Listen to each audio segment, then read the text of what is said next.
बिस्मिल्लाहिर्रहमानिर्रहीम। अस्सलाम वालेकुम व्यूअर्स, आई होप आप सब ठीक हैं। Welcome back to my channel. तो जैसे कि आप देख सकते हो, बहुत ही ज़्यादा सॉफ्ट, स्पॉन्जी, ज़बरदस्त, मज़ेदार, यमी और मुंह में घुल जाने वाला हमारा टूटी फ्रूटी केक रेडी हुआ है। तो अगर आपको भी या आपके बच्चों को केक पसंद है लेकिन आपको बनाना मुश्किल लगता है, तो इस वीडियो को एंड तक वॉच कीजिएगा। इंशाल्लाह बहुत ही ज़्यादा यूज़फुल से टिप्स दूँगी जिससे आपका केक कभी भी ख़राब नहीं होगा, बहुत ही ज़्यादा परफेक्ट बनेगा, फूलेगा, नरम बनेगा और बहुत ज़्यादा टेस्टी भी होगा। तो आप पास से देख सकते हैं कितना ज़्यादा ये ज़बरदस्त जालीदार बना है, सॉफ्ट है, मुलायम है, टेस्टी है और बहुत ही ज़्यादा ज़बरदस्त सी टूटी फ्रूटी इसके अंदर मैंने ऐड की है। तो इस वीडियो को स्किप किए बगैर देखिएगा। चलिए वीडियो को स्टार्ट करते हैं। और उससे पहले अगर आपने अभी तक मेरे चैनल को सब्सक्राइब नहीं किया तो जल्दी से सब्सक्राइब कर लीजिए। सबसे पहले हमें केक का मोल्ड चाहिए होगा, लेकिन अगर आपके पास इस तरह का मोल्ड नहीं है तो आपने बिल्कुल घबराना नहीं है।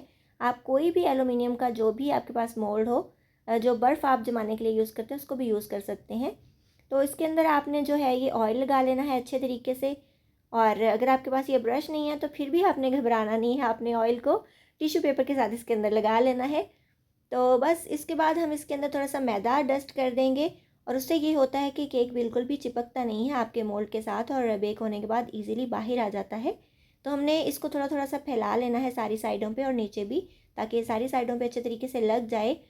तो मैंने इसके अंदर पेपर लगाया है। इसके बाद आपके पास बटर पेपर हो तो यूज़ कर लीजिएगा। मैंने जो नॉर्मल पेपर होता है उसी को यूज़ किया है।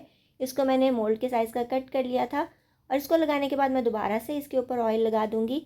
इससे ये होगा कि जब हम केक से इसको अलग करेंगे तो ये इजीली उतर जाएगा और चिपकेगा नहीं। तो दोबारा से ऑयल लगाने के बाद हमारा मोल्ड रेडी है। इसको साइड पे रखेंगे और सबसे पहले आपने यही वाला स्टेप करना है, मोल्ड को रेडी करना है। उसके बाद हम एक बाउल ले लेंगे, उसके अंदर डाल देंगे 2 अंडे। और अंडों को पहले आप चेक कर लीजिएगा, अगर ख़राब हो तो यूज़ नहीं कीजिएगा। तो ये फ्रेश थे इसलिए मैंने इसके अंदर डाल दिए हैं। और मैं एक हाथ से तोड़ रही हूँ क्योंकि मुझे प्रैक्टिस है। आप एक हाथ से नहीं तोड़िएगा वरना आधा अंडा अंदर गिरेगा बर्तन के और आधा बाहर गिर जाएगा।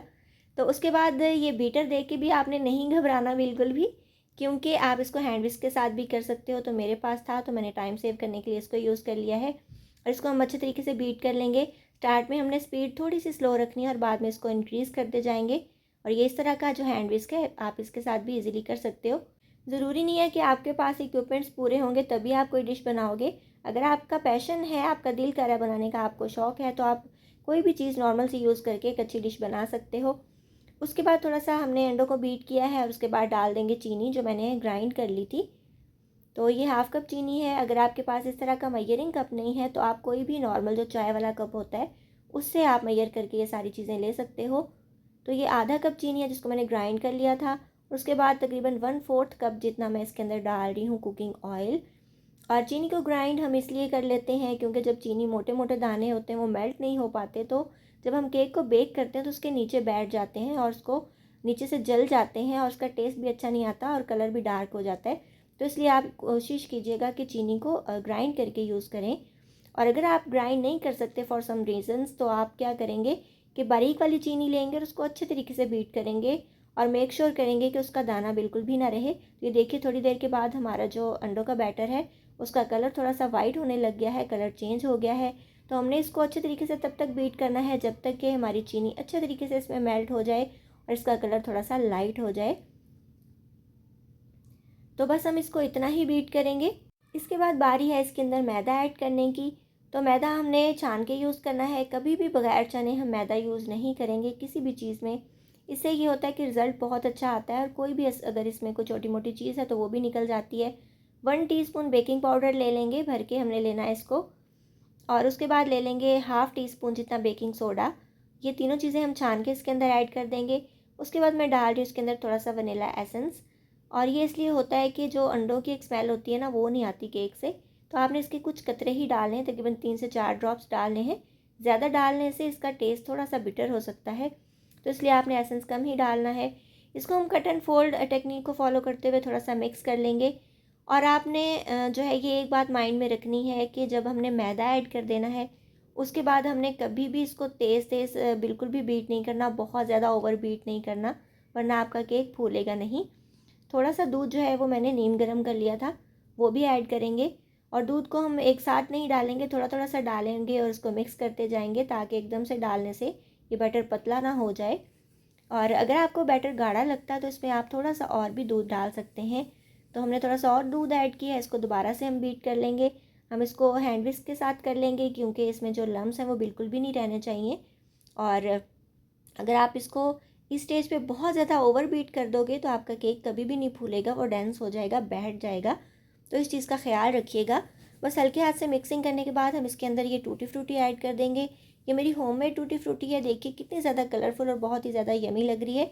इसकी रिसेंटली मैंने वीडियो अपलोड की थी, अगर आप लोगों ने वो नहीं देखी तो इसका लिंक आपको डिस्क्रिप्शन बॉक्स में मिलेगा।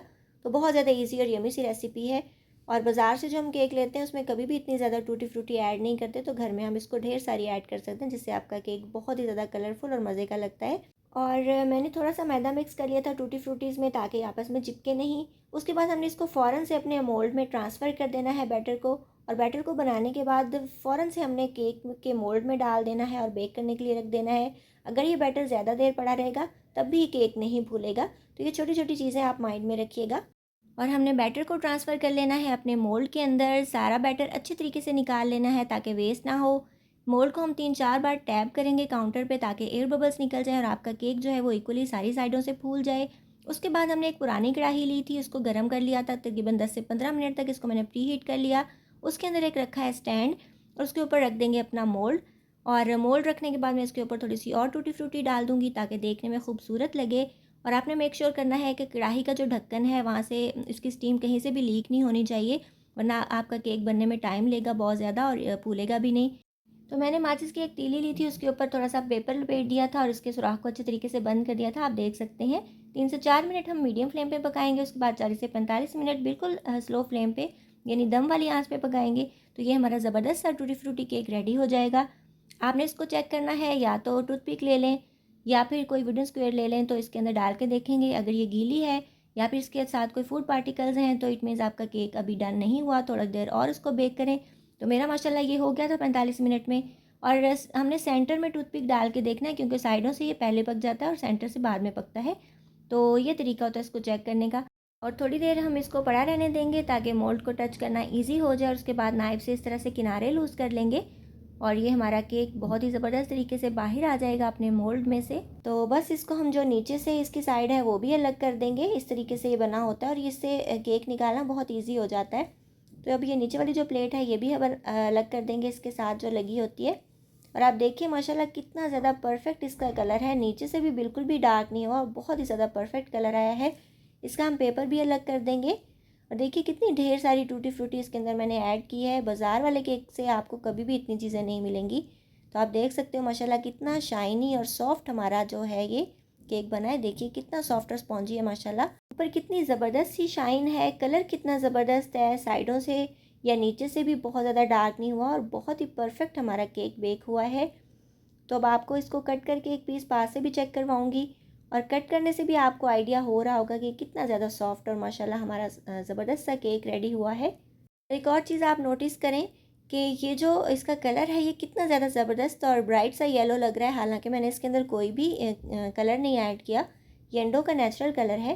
और आप पास से देखिए इसकी जाली कितनी ज़्यादा ज़बरदस्त है, सॉफ्ट और स्पॉन्जी और बहुत ही ज़्यादा यमी। और इसके अंदर ढेर सारे मैंने dry fruits tutti frutti add किए हैं जो बहुत ही ज़्यादा मज़े के और कलरफुल लग रहे हैं। तो बहुत ही ज़्यादा ये रेसिपी इंशाल्लाह आपको पसंद आएगी, हाईली रिकमेंडेड है, इसको ज़रूर बनाइएगा।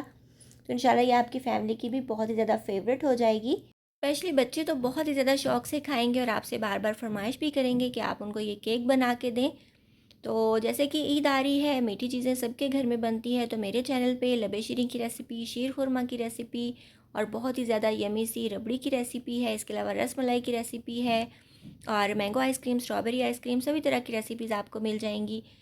इसके अलावा बकरा ईद से रिलेटेड भी इंशाल्लाह आपको सभी तरह की रेसिपीज़ मेरे चैनल पे मिल जाएंगी, जैसे कि बीफ निहारी है, मटन निहारी है, मटन पाए हैं, बीफ पाए हैं और जितनी भी इससे रिलेटेड रेसिपीज़ हैं इनके सब के लिंक्स आपको डिस्क्रिप्शन बॉक्स में मिलेंगे, ज़रूर चेकआउट कीजिएगा। और एंड स्क्रीन पे भी दे दूँगी ताकि आपको देखने में आसानी हो। आई होप व्यूवर्स आपको आज की रेसिपी अच्छी लगी होगी। अगर आपको मेरी वीडियोस अच्छी लगती हैं तो जल्दी से मेरे चैनल को सब्सक्राइब करके बेल आइकन ज़रूर प्रेस कर लीजिएगा ताकि जब भी मैं कोई न्यू वीडियो अपलोड करूँ उसका नोटिफिकेशन आपके पास टाइमली आ सके। इसके अलावा मुझे इंस्टाग्राम और फेसबुक पे फॉलो करना बिल्कुल नहीं भूलिएगा, फॉलो करना मस्ट है। अपना बहुत सा ख्याल रखिएगा, मुझे दुआ में याद रखिएगा। मिलेंगे इंशाल्लाह नेक्स्ट वीडियो में किसी बहुत ही ज़्यादा ईजी, टेस्टी और डिलीशियस रेसिपी के साथ। So till then take care, good bye, अल्लाह हाफिज़।